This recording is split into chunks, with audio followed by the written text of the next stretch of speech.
వరంగల్ జిల్లా పరిధిలో నిర్వహించిన school games federation of India ఆధ్వర్యంలోని అండర్-19 బాలికల విభాగంలో స్టాఫ్ బాల్, క్యారమ్స్ రాష్ట్ర స్థాయి ఎంపిక పోటీలలో ఆర్డీఎఫ్ వనిత అచ్యుతపై జూనియర్ కళాశాల విద్యార్థినులు రాష్ట్ర స్థాయి పోటీలకు ఎంపికయ్యారు.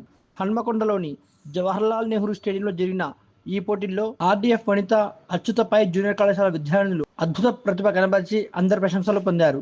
క్యారమ్స్ విభాగంలో పి హారిక, సాఫ్ట్ బాల్ విభాగంలో CH Rajeshwari, H Rajeshwari, G Vennela, H Sravanthi రాష్ట్ర స్థాయి పోటీలకు ఎంపికయ్యారు. ఈ సందర్భంగా కళాశాల ప్రిన్సిపల్ ఆడపు జనార్దన్ విద్యార్థులను అభినందిస్తూ విద్యార్థినులు జిల్లా స్థాయిలో ప్రతిభ చాటినట్లే రాష్ట్ర స్థాయిలో సైతం కీర్తి సాధించాలని ఆకాంక్షించారు. కళాశాల academic head Praveen Kumar, vice principal Raju, AO Satish, అధ్యాపకులు మహేశ్వర్, జయశంకర్, సంతోష్ కుమార్, శ్రీధర్, ధన్య, పీటి కోకిల, శ్రీలత, సైదులు, గుంషావళి, తిరుమల, ధనలక్ష్మి విద్యార్థులను అభినందించారు.